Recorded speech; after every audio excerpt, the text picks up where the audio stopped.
मैं डॉक्टर संदीपन कुमार आर्य, associate professor Sanskrit साहित्य, राजकीय महाविद्यालय दूदू, तृतीय वर्ष की संस्कृत कक्षा में आपका हार्दिक स्वागत है। तृतीय वर्ष के इस प्रथम प्रश्न पत्र में पाठ्यक्रम के अंतर्गत गीता के 3 अध्याय निर्धारित है। दूसरा अध्याय, तीसरा अध्याय, चौथा अध्याय। हम इस समय दूसरे अध्याय का अध्ययन लगातार कर रहे हैं। कल हमने लगभग 52 श्लोकों का अध्ययन कर लिया था। अब हम 53वें श्लोक का अध्ययन प्रारंभ करते हैं। जैसा कि आप सबको ज्ञात है कि भगवान कृष्ण अर्जुन ने कुरुक्षेत्र के मैदान में अर्जुन को दोनों सेनाओं के बीच में स्थित रथ पर यह गीता का उपदेश दिया। अर्जुन मोह से व्याकुल हो गया था। वह युद्ध नहीं करना चाहता था। वह अपने कर्तव्य से विचलित हो गया था। इसलिए किंग कर्तव्य में मूढ़ हो जाने के कारण श्री कृष्ण को अपना गुरु मानते हुए कहा कि हे कृष्ण, आप मेरे गुरु हो, मुझे भले और बुरे का ज्ञान कराओ, मुझे उपदेश करो, जिससे मैं अपने मार्ग को सही प्रकार से जान सकूं। उसी के अंतर्गत यहाँ पर बुद्धि योग के अंतर्गत, ज्ञान योग के अंतर्गत ये 53वां श्लोक कहा गया है। कहा श्रुति विप्रतिपन्ना ते यदा स्थास्यति निश्चला समाधावचला विद्युस्तदा योगम अवाप्स्य। कहा श्रुति विप्रतिपन्ना। अब श्रुति का मतलब होता है सुनना, और विप्रतिपन्ना का अर्थ हुआ विभिन्न प्रकार के सिद्धांतों को सुनने से जिसकी बुद्धि विचलित हो जाती है। तो कहा विभिन्न सिद्धांतों के सुनने से विचलित हुई ते मानी तुम्हारी निश्चल बुद्धि, यानी अनेक प्रकार के सिद्धांतों को सुनकर विचलित हुई जो ते तुम्हारी बुद्धि जो है, बुद्धि नीचे आया है समाधो अचला बुद्धि, अचला बुद्धि, वह बुद्धि समाधो समाधि में, अचला अचल, और स्थास्यति स्थिर ठहर जाएगी। यानी अनेक प्रकार के सिद्धांतों को सुनकर विचलित हुई तेरी बुद्धि जब समाधि में लगेगी तो अचल और स्थिर हो जाएगी, और तब तू सदा बुद्धि तदा योगम अवाप्स्यसि, तब तू समत्व योग को प्राप्त हो जाएगा। अर्थात यहाँ पर भगवान कृष्ण अर्जुन को सिद्धांत रूप से कहते हैं कि कर्मयोग के फल का जो स्वरूप है वो परमार्थ योग को प्राप्त करने का है। इसलिए उसको प्राप्त करने के लिए आपको जो सिद्धांत जो अनेक प्रकार के हैं, उन अनेक प्रकार के सिद्धांतों को सुन करके आप ये तय नहीं कर पा रहे हो कि मुझे कौन सा सिद्धांत अपना चाहिए, उससे जो बुद्धि विचलित हो जाती है। लेकिन जब तुम समाधि में लगोगे तब अचल और स्थित तुम्हारी बुद्धि हो जाएगी, तब तुम समत्व योग को प्राप्त हो जाओगे, अर्थात समता के योग को प्राप्त, अर्थात आत्मस्वरूप में एकता रूप योग को तुम प्राप्त करोगे।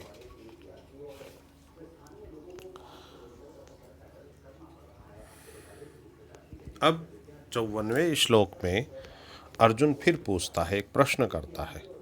प्रश्न क्या करता है? कहा स्थित प्रज्ञस्य का भाषा समाधिस्थस्य केशव स्थिति किम प्रभाषेत किम आसीत व्रजेत किम। यह एक प्रश्न भगवान कृष्ण से अर्जुन करते हैं। कहते हैं स्थित प्रज्ञ से का भाषा, का भाषा अर्थात परिभाषा, यानी स्थित प्रज्ञ की क्या परिभाषा है, अर्थात स्थित प्रज्ञ किसको कहते हैं, और बताओ कि समाधिस्थ व्यक्ति कौन होता है। समाधि में स्थित स्थित प्रज्ञ की क्या भाषा है। यानी पहले वाले श्लोक में कहा गया कि जब तुम समाधिस्थ हो जाओगे तो निश्चित रूप से तुम इस पाप से छूट जाओगे।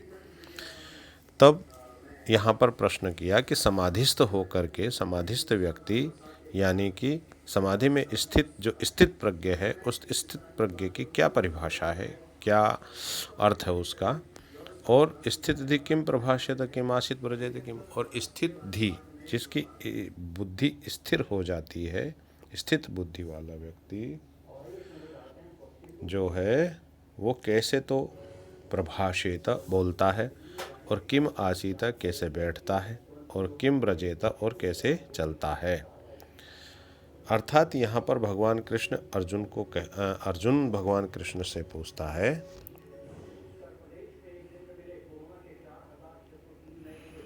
क्या पूछता है कि समाधि में स्थित जो कर्मयोगी, जो आपने पहले बता दिया कि समाधि में स्थित हो जाने से आप जो है समत्व योग को प्राप्त हो जाओगे। तो अब इसी बात को भगवान कृष्ण से अर्जुन प्रश्न के रूप में कहता है, कर्मयोगी के रहन सहन और बोलचाल को जानने के लिए क्या करना चाहिए, ऐसा प्रश्न भगवान कृष्ण से अर्जुन करता है। तो यहाँ केशव शब्द आया है। केशवम, केशव मानी हे श्री कृष्ण की स्थित प्रज्ञ से समाधिस्थस्य, समाधिस्थ षष्ठी का एक वचन है। समाधिस्थस्य माने समाधि में स्थित व्यक्ति के स्थित प्रज्ञ की क्या परिभाषा है, यानी समाधि में स्थित जो व्यक्ति है उस स्थित प्रज्ञ से, यहाँ भी षष्ठी है, सो समाधिस्थस्य स्थित प्रज्ञ, समाधि में स्थित प्रज्ञ की का भाषा अर्थात क्या परिभाषा है। और स्थित धि किम प्रभाषेत, स्थिर बुद्धि प्रभाषेत बोलता है, किम आसीत कैसे बैठता है, और किम व्रजेत कैसे चलता है। तो यहाँ पर स्थित प्रज्ञ एक तरह से भारतीय संस्कृति का एक आदर्श वाक्य है, आदर्श पुरुष है, इसलिए वह अन्य सामान्य व्यक्तियों से विलग है। आगे कहा भगवान श्री कृष्ण अब उसका उत्तर देते हैं। प्रजहाति यदा कामान् सर्वान् पार्थ मनोगतान् आत्मन्येवात्मना तुष्टः स्थित प्रज्ञस्तौ जिच्यते। अब पहले वाले कि स्थित समाधिस्थस्य स्थित प्रज्ञ से का भाषा, यानी स्थित प्रज्ञ समाधिस्थ स्थित प्रज्ञ की क्या परिभाषा है, तो उसको यहाँ पर भगवान कृष्ण कहते हैं प्रजहाति यदा कामान सर्वान पार्थ मनोगतान। पार्थ माने हे अर्जुन, सर्वान माने सब, मनोगतान मन में आए हुए, कामान इच्छाओं को, यदा माने जब, व्यक्ति प्रजहाति त्याग देता है, छोड़ देता है।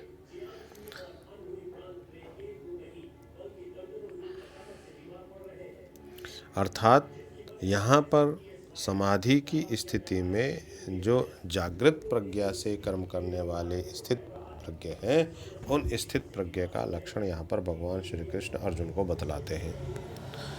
कहा कि हे अर्जुन, पार्थ पृथा का पुत्र पार्थ कहलाता है। कहा हे अर्जुन, मन में आए हुए, जब मनुष्य मन में स्थित समस्त कामनाओं को प्रजहाति त्याग देता है, छोड़ देता है, और आत्मनि आत्मना तुष्ट है, आत्मा से ही आत्मा में संतुष्ट हुआ। आत्मना आत्मनि तुष्ट, यानी आत्मा से आत्मा में तुष्ट संतुष्ट रहने वाला व्यक्ति स्थित प्रज्ञ तदुच्यते, तब वह स्थित प्रज्ञ कहलाता है। तो यहाँ स्थित प्रज्ञ की परिभाषा देते हुए भगवान कृष्ण जो है अर्जुन को ये पहली लाइन का जो है उत्तर देते हैं। कहा कि मन में आए हे पार्थ, पार्थ प्रजहाति यदा कामान सर्वान पार्थ मनोगतान। अर्थात प्रजहाति, पार्थ माने हे अर्जुन, मन में आए हुए सब प्रकार के कामान माने इच्छाओं को, यदा माने जब, प्रजहाति त्याग देता है मनुष्य, और आत्मना आत्मनि तुष्टः और आत्मा से आत्मा में संतुष्ट रहता है, वह स्थित प्रज्ञ तदा माने तब उच्यते कहलाता है। यहाँ पर आते आते भगवान कृष्ण ने इसका उत्तर दिया अर्थात जो स्थित प्रज्ञ है वह ऐसी दृढ़ बुद्धि वाला होता है कि वह अन्य प्रकार के कामों को त्याग देता है, छोड़ देता है।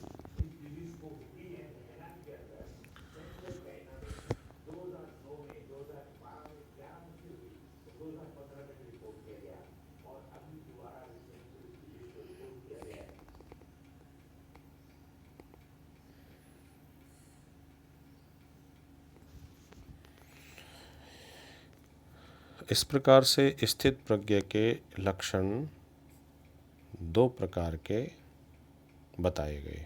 मन की सब कामनाएं छोड़ने वाले को स्थित प्रज्ञ कहते हैं। दूसरा, आत्मा से आत्मा में संतुष्ट रहने वाले को स्थित प्रज्ञ कहते हैं।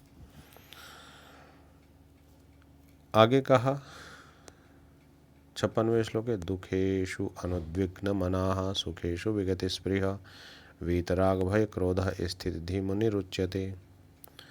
कहा कि स्थित प्रज्ञ के जो पहले दो लक्षण बताए गए हैं कि कामनाओं को छोड़ देने वाले को स्थित प्रज्ञ कहा गया है और आत्मा से आत्मा में संतुष्ट रहने वाले को स्थित प्रज्ञ कहा गया है। यानी कामना त्याग और अपने स्वरूप में संतोष एक दूसरे से पूरक है। इन दोनों की साधना के लिए स्थित प्रज्ञ की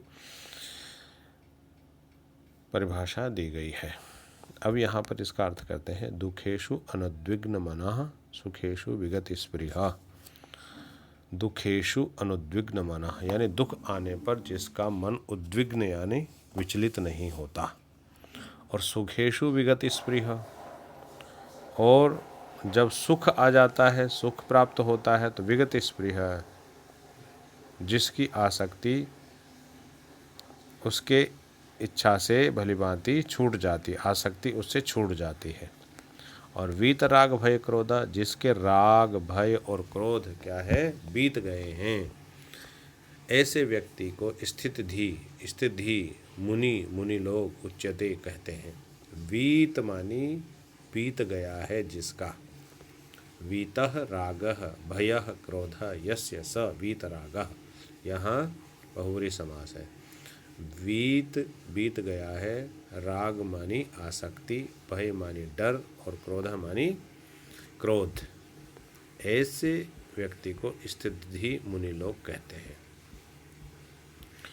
अर्थात दुखेषु अनुद्विग्न मनः सुखेषु विगत स्पृहा, अर्थात दुखों में जिसका मन उद्विग्न रहित हो जाता है और सुख प्राप्त होने पर जिसकी स्पृहा दूर हो गई है और जिसके क्या हो गए, राग भय क्रोध नष्ट हो गए हैं, वह मुनि स्थित प्रज्ञ कहा जाता है। राग और भय क्रोध से जो दूर हो रहता है उसके मन के अनुकूल न मिलने पर दुख होता है। दुख से उद्वेग होना स्वाभाविक होता है। दुख पड़ते ही प्राणी घबरा जाता है और विषाद में घिर जाता है, निराश होकर धीरज खो देता है और घुटने टेक देता है। ऐसा करने से मन की शक्तियाँ क्या हो जाती है, निर्बल पड़ जाती है और सत्य और शील का अंत हो जाता है। इसलिए स्थित प्रज्ञ दुखों में साहस नहीं छोड़ता, सावधानी से परमेश्वर का सहारा लेकर कर्तव्य पालन करता रहता है। इस प्रकार से यहाँ पर जो है इस चौथे श्लोक, आज के चौथे श्लोक में यह बात बताई गई है।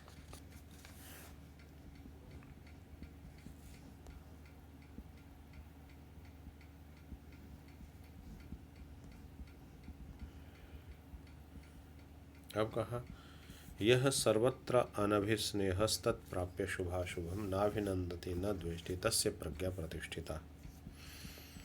कहा गया कि यह मानी जो व्यक्ति राग और भय के छूट जाने पर क्रोध का अंत, यानी राग और भय के छूट जाने पर स्वयं ही क्रोध का अंत हो जाता है, और यदि उसमें रहता भी है वह केवल अन्याय और दुर्व्यवहार पर अनुशासन करने के लिए होता है। राग भय और क्रोध का विष निकल निकाल फेंकने के लिए स्थित प्रज्ञ के आचरण का यहाँ दर्शन कराया जा रहा है। कैसे, देखिए, यह सर्वत्र अनभिस्नेह तत्प्राप्य शुभाशुभम। कहा कि यह मानी जो पुरुष, सर्वत्र मानी सब जगह, अनभिस्नेह स्नेह से रहित है। जो पुरुष सर्वत्र स्नेह से रहित है और तत् प्राप्य शुभाशुभम, और उस शुभ और अशुभ को प्राप्त होकर क्या होता है, न अभिनंदति न द्वेष्टि, जो न तो प्रसन्न होता है और न द्वेष करता है। तस्य प्रज्ञा प्रतिष्ठिता, ऐसे व्यक्ति की बुद्धि प्रतिष्ठित यानी स्थिर होती है। तो जो पुरुष जहाँ भी जाए, जहाँ पर भी रहे, वह स्नेह से रहित है और उसको जो जो शुभ भी, अच्छा भी प्राप्त हो और बुरा भी प्राप्त हो, तो दोनों को प्राप्त हो करके भी न तो प्रसन्न होता हो और न ही द्वेष करता हो, यानी दुख आने पर द्वेष नहीं करता, सुख आने पर प्रसन्न नहीं होता। ऐसे व्यक्ति की बुद्धि स्थिर होती है। अर्थात आत्मा से बल प्राप्त करने वाली जो इंद्रियां नित्य संतुष्ट और अनासक्त रहती है, आत्मनिष्ठ पुरुष राग, भय और क्रोध से विचलित नहीं होता, अनासक्त होकर के आत्मा में निमग्न रहता है। तो ऐसे व्यक्ति की बुद्धि प्रतिष्ठित हो जाती है। आगे बहुत सुंदर उदाहरण देते हुए कहा, यदा संहरते चायम कूर्मो अंगानिव सर्वशः इंद्रियाणि इंद्रियार्थेभ्यस्तस्य प्रज्ञा प्रतिष्ठिता। कदा जैसे स्थित प्रज्ञ जो पुरुष होता है, वह अपनी प्रज्ञा को स्थिर करने में सफलता प्राप्त करने के लिए जो साधन अपनाता है, उसका विवेचन यहाँ पर किया गया है। उसमें एकाग्र करने के लिए एक कछुए का बहुत सुंदर उदाहरण देकर के इस बात को स्पष्ट किया है कि यदा कूर्मः अंगानि, यानी जो पुरुष, यह मानी जो पुरुष, यदा मानी जब, जैसे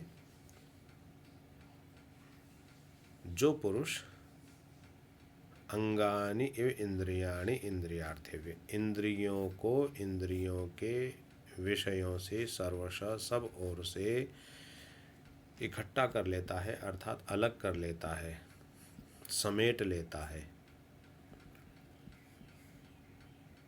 कैसे समेट लेता है? जैसे यदा मानी जब, अयम कूर्मः मानी कछुआ, अंगानी अपने अंगों को अपने भीतर समेट लेता है। ऐसे स्थित प्रज्ञ व्यक्ति सब ओर से इंद्रियों को और इंद्रियों के विषयों को समेट लेता है, तब उसकी बुद्धि स्थिर होती है। तो यहाँ पर कछुआ आपने देखा होगा कि कछुआ चल रहा हो और जैसे उसको छेड़ेंगे या उसको मारेंगे तो वह अपने संपूर्ण अंग प्रत्यंगों को अपने भीतर समेट लेता है और वो सुरक्षित हो जाता है। ऐसे ही स्थित प्रज्ञ व्यक्ति, स्थित प्रज्ञ पुरुष सब ओर से इंद्रियाणि इंद्रियों को, इंद्रिय अर्थेभ्य, अर्थ शब्द यहाँ पर विषय के लिए आया है, यानी इंद्रियों को इंद्रियों के विषयों से संहरते, समेट लेता है, एकाग्र कर लेता है, तब वह स्थित प्रज्ञ हो जाता है। वैसे ही स्थित प्रज्ञ हो जाता है जैसे कछुआ अपने समस्त अंगों को समेट करके एकाग्र हो जाता है। प्रिय विद्यार्थियों, तृतीय वर्ष की इस कक्षा में आज का इतना ही अध्ययन रहेगा। आगे का अध्ययन कल 59वां जो श्लोक है उसमें करेंगे। हम देख पा रहे हैं कि दूसरा अध्याय धीरे धीरे समाप्ति की ओर आ रहा है। यद्यपि इसमें कुल 72 श्लोक हैं और आज हम 59 तक पहुंच गए हैं। तो आज इतना ही। धन्यवाद।